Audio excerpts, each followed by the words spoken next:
Hello. After claiming she had outgrown our marriage, my wife cheated on me with her manager. I filed for divorce, and now she's crawling back because the man she thought was an upgrade walked away. My name is Oliver. I am 38 and I work as a civil engineer focused on municipal infrastructure projects. I live in Portland, Oregon, and most of my weeks revolve around job sites, early inspections, and long meetings about roads and drainage systems. My routine is stable and predictable, which is honestly how I prefer it. My wife Isabella is 36. We were together for 9 years and married for 6. Until recently, we shared a townhouse on the east side of the city and split most responsibilities pretty evenly. No kids, just a dog and 2 careers that kept us busy during the week. Isabella works as a veterinary technician at a busy animal clinic. Her shifts are long and sometimes chaotic depending on emergencies that come through the door. I always respected that work because it takes patience and emotional stamina that most people do not have.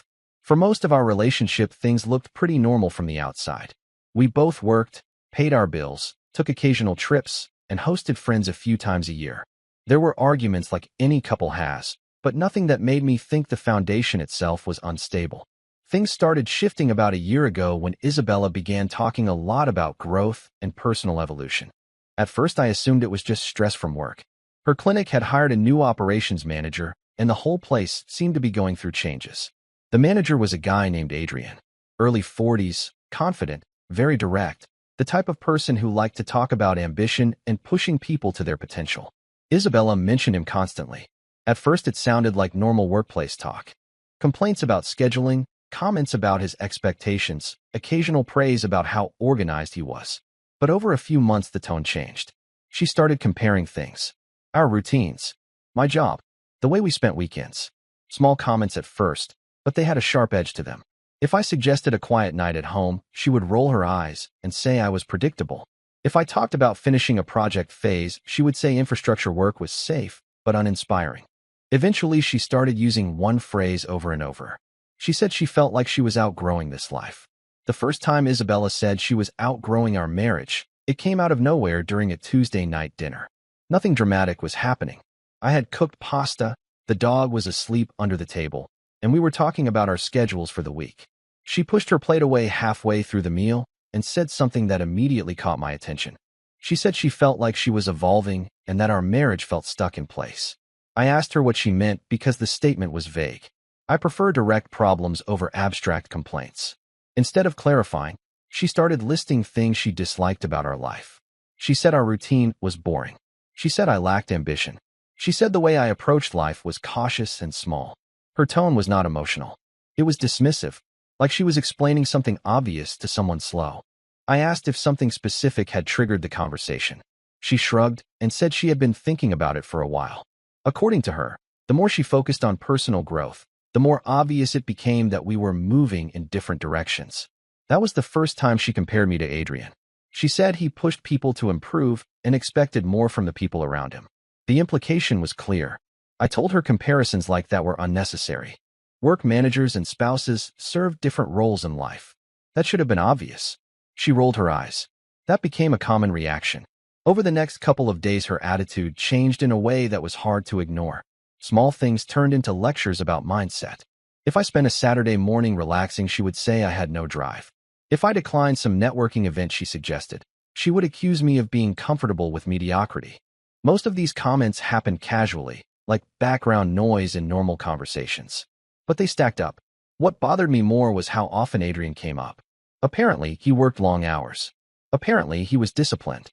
Apparently, he had strong opinions about people settling for average lives. Isabella repeated those opinions often, not as stories, as criticisms directed at me. I am not someone who ignores patterns. My job depends on identifying small structural problems before they become expensive failures. So when Isabella's attitude shifted that quickly, I paid attention. Within those couple of days, the tone of our house changed. She became openly dismissive about almost everything I did. If I talked about a project deadline, she would say it sounded repetitive. If I mentioned meeting an old college friend for coffee, she would say I surrounded myself with people who were also comfortable being average. The word average became her favorite insult. At first, I tried to redirect the conversations. I asked directly if she was unhappy in the marriage or if something else was bothering her at work. She never answered the question in a straightforward way. Instead, she kept circling back to the same point. She said she had recently started realizing that people grow at different speeds.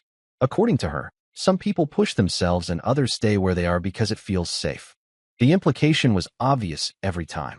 One evening, she sat on the couch scrolling through her phone and said something that finally made the situation clearer. She said Adrian believed that relationships only work when both people are evolving at the same level. I asked why her manager had opinions about our marriage in the first place. She shrugged again and said they talked about life during long shifts at the clinic. That answer immediately raised a red flag. Work conversations about schedules or patients are normal. Conversations about someone's marriage with a manager are not. I asked how often these discussions were happening. She told me it was not a big deal and that Adrian was simply someone who understood ambition. Then she added something that stuck with me. She said being around people like him made her realize she wanted more from life. I asked a simple question. More than what? She looked at me like the answer was obvious. More than this. That conversation happened on a Thursday night, and it was the point where the situation stopped being abstract.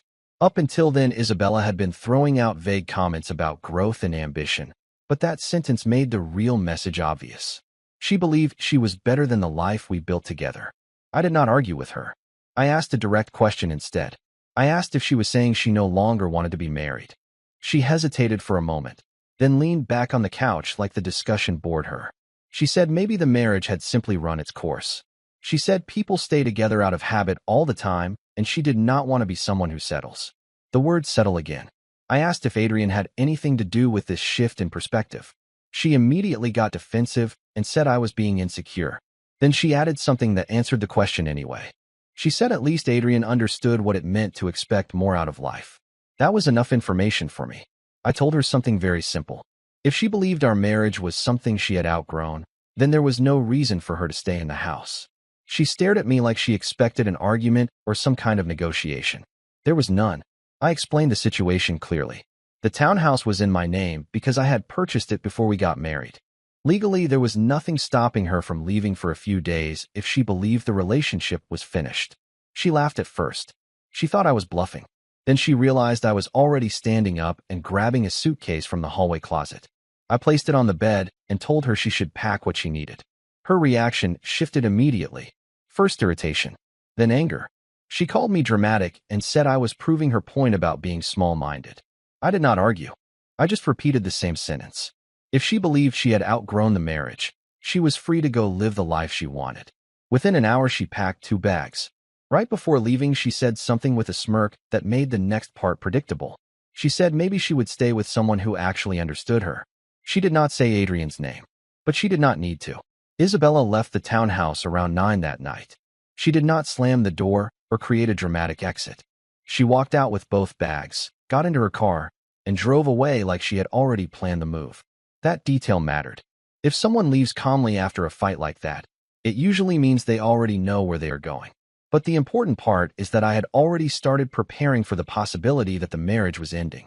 The moment Isabella began talking about outgrowing our relationship and comparing me to her manager, I stopped treating the situation like a temporary argument.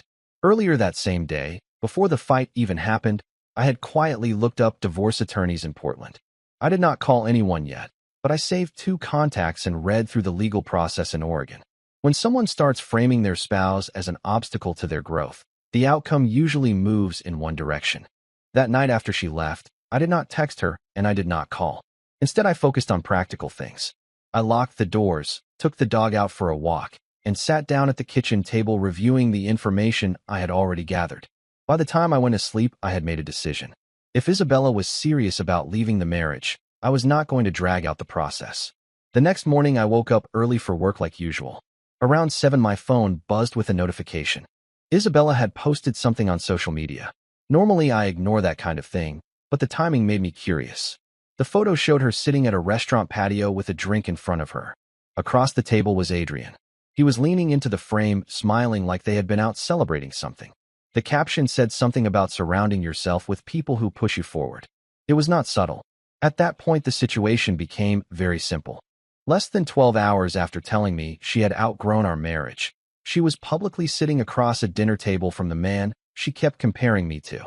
So during my lunch break that day, I called one of the attorneys whose number I had saved earlier. The consultation was scheduled for Monday morning. Monday morning, I met with the attorney.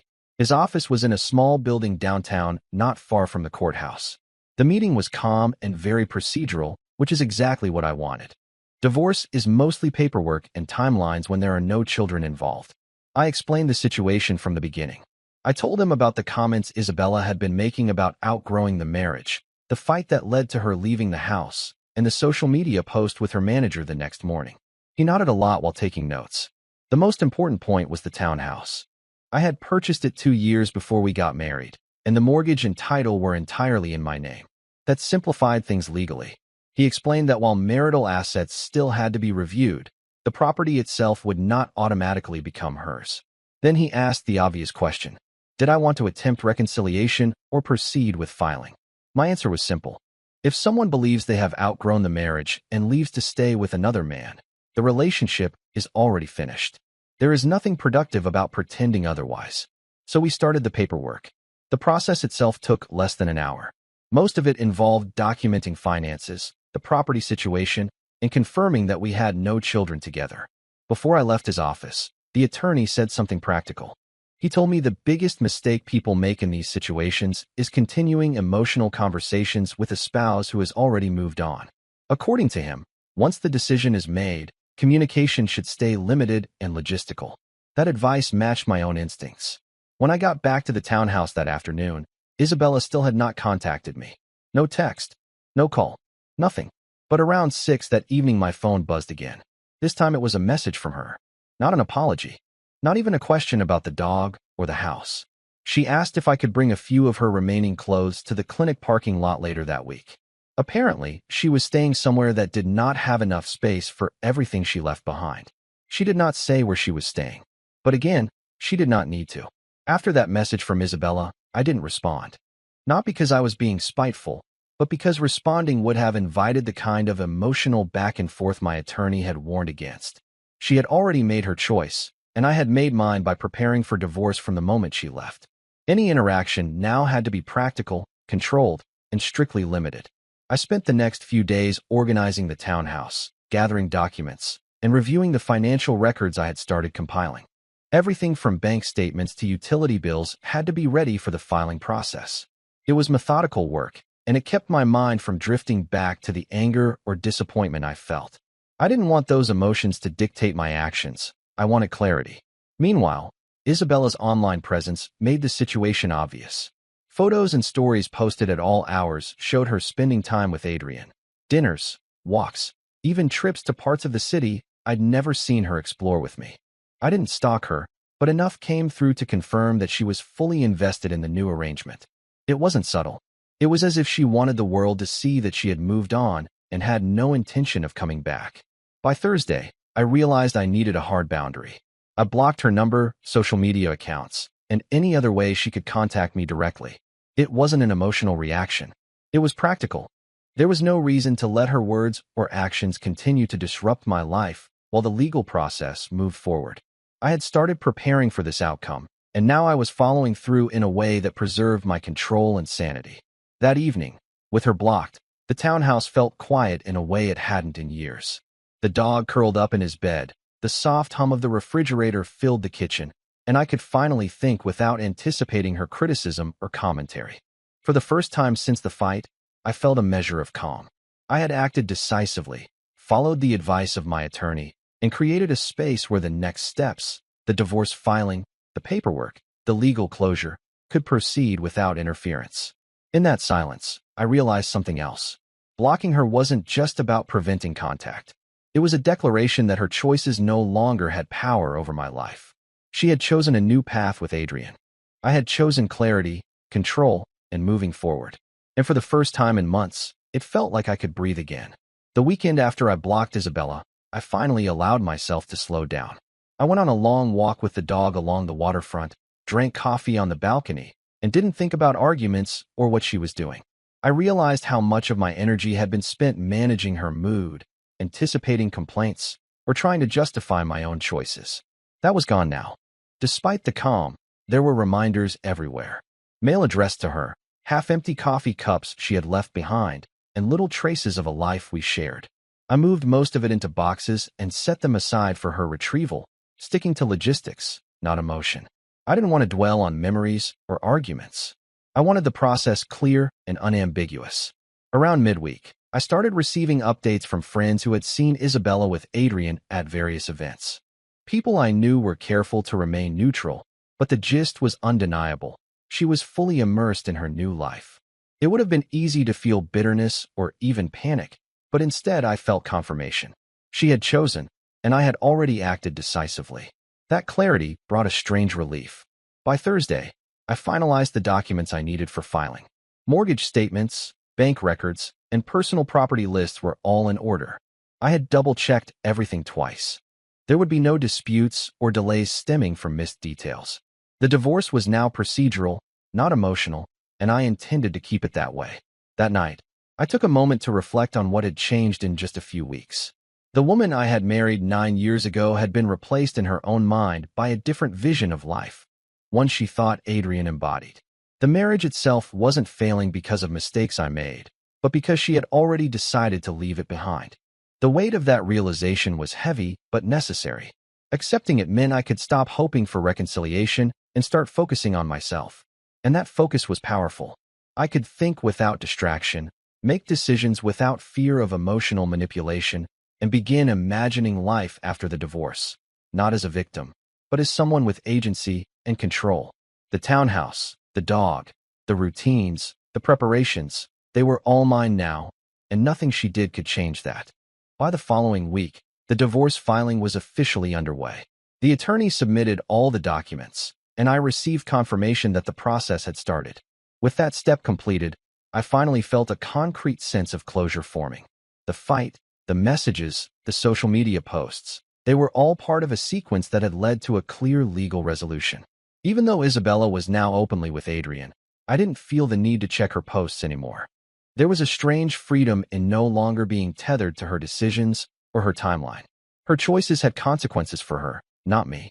I focused on my own life, the projects at work, weekends with the dog, and slowly regaining a sense of routine that wasn't dictated by someone else's mood swings or judgments. A few logistical tasks remained. I arranged for a friend to pick up the last of her belongings from the townhouse and stored them securely for her. No direct communication was necessary. Everything could be handled through a neutral intermediary. That eliminated any chance of confrontation or manipulation. It struck me how quickly things could shift once boundaries were set.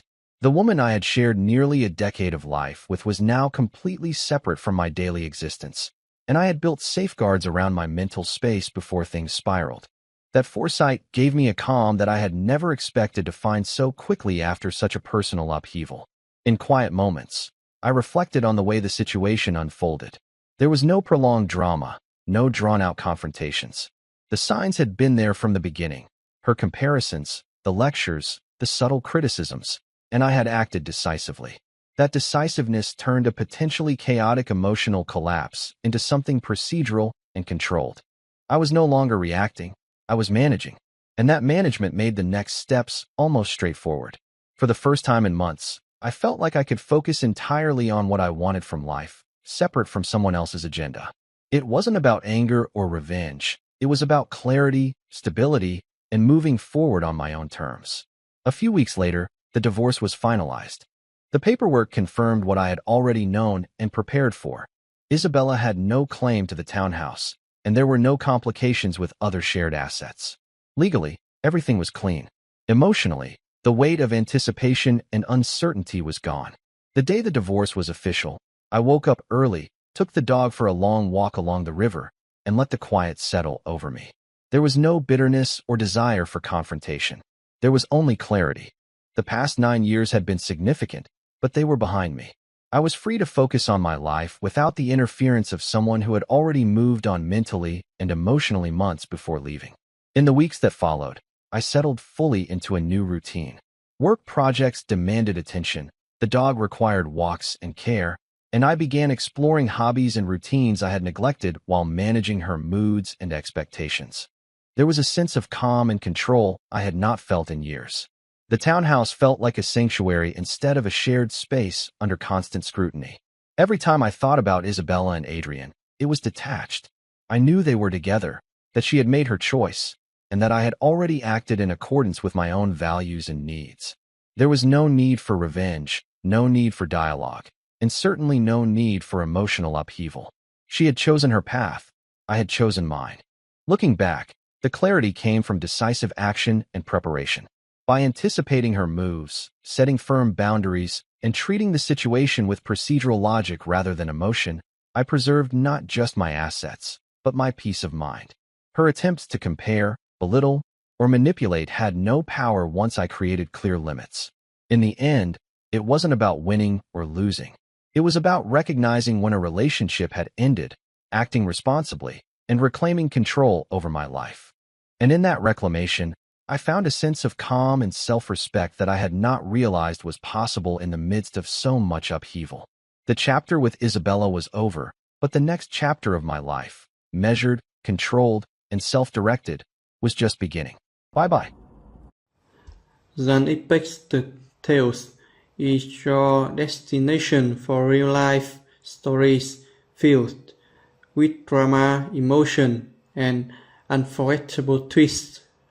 From family chaos, relationship conflicts, to shocking plot twists, ready story, we bring you storytelling that keep you hooked from start to finish. Here, we dive deep into family drama, betrayal, relationships, dilemmas, revenge, and justice story. AITA update, shocking confessions, emotional, dramatic storytelling, real ready stylish with unexpected twists. If you love gripping story that make you think, feel, and react, welcome to Unexpected Tales.